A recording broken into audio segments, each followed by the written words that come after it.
Left angle cross of the clarion. Today is a 6th line day. As you can see here, we have the sun in gate 51, and the 6th line reads separation here in the gate of shock. Sun exalts this line. In times of crisis, when all those around are confused and in disorder, the ability not to succumb to the panic, but to have the will and vitality to survive it alone. The power of the ego to meet challenges alone. So if you've noticed your ability to have courage this past week, to maybe shock others by following some different direction, Uranus exalts this line. The acceptance that clarity is a double-edged sword. There are situations where understanding cannot lead to rectification. Here, Uranus's innovative quality can generally make the best out of an otherwise difficult but rarely permanent situation. In other words, where there is no answer, only the possibilities of the intuition can make the best out of a difficult situation.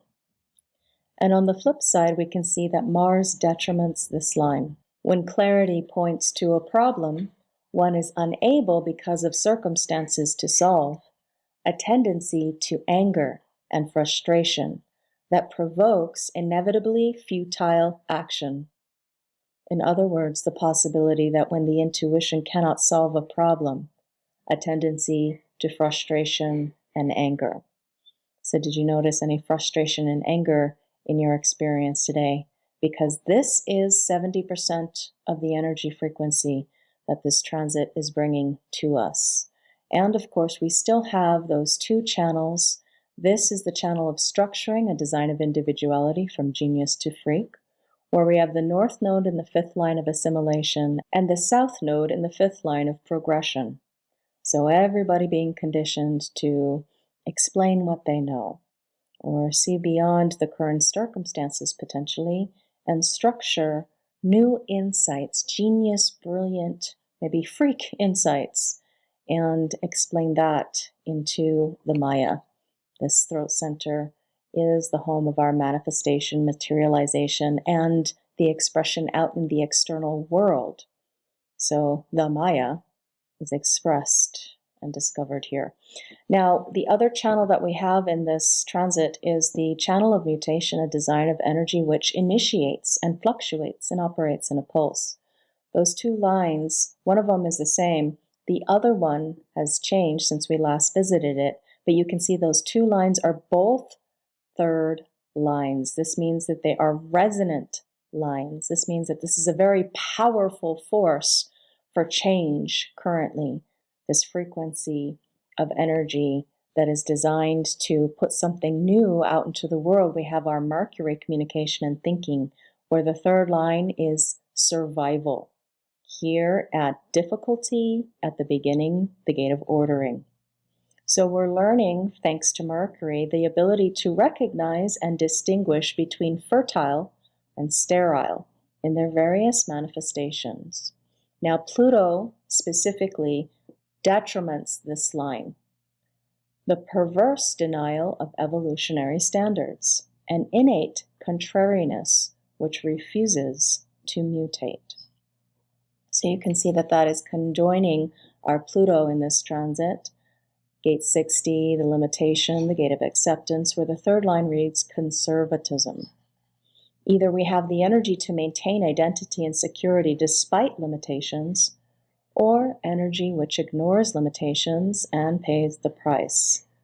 So when we look at the channel of structuring, what it does is it defines both the ajna center and the throat center.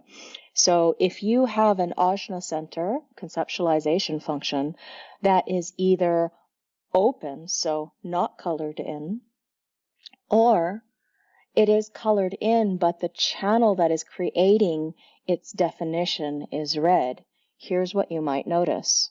Your mind is trying to make you explain things that maybe you don't necessarily really know for certain, that you are certain about those things.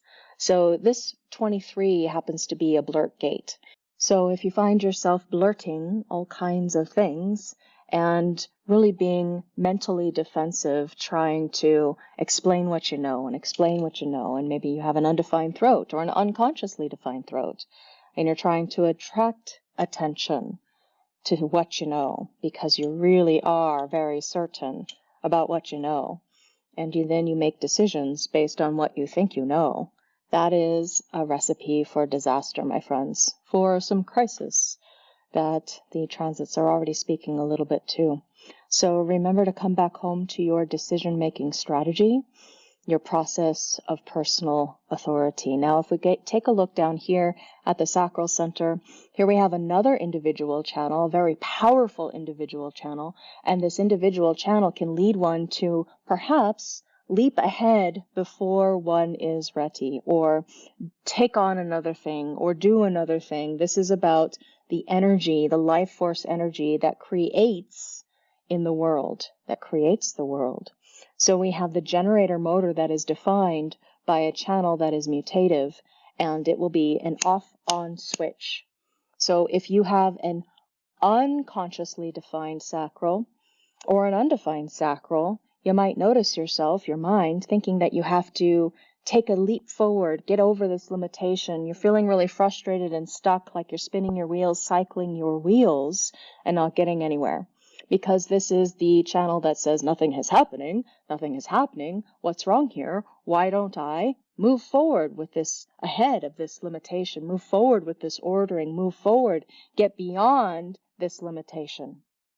So your mind amplifying the pressure and the stress, this potential depression about not being able to get ahead, to move ahead, to go beyond what this current limitation, this very heavy limitation might feel like in your body. So if you have an unconsciously defined root center, or it's not defined whatsoever, there might be this pressure, this moodiness, this melancholy, potentially, that leads one to not being able to get anything going. Or there might be, on the flip side, this energy, this pulse of mutation, to have mutative leaps forward in our ability to get ahead, be productive, or to produce. So if you believe the mind story inside of your head about yourself, it will always be contaminated by the transiting program field. And this is why it's a good idea to study human design through your own chart and your interface with the transits. Because once you follow those transits long enough, you will recognize those voices inside of your head that are coming from these planetary activations. If for some reason that particular practice doesn't work for you, you could study the transits as we're doing and then just turn on the news. That was one of Ra's things that he found so interesting and astonishing when he would teach, was tell us about how you can hear the news programs, the talking heads, just simply spouting the words of the transits. And it is quite fun to see these secret game key codes to the mechanics of the Maya. So enjoy your investigations into the Maya, and this next coming day will actually support investigations and study if your Sunday is one of those days, like me, that you like to spend studying human design. Enjoy. Namaste.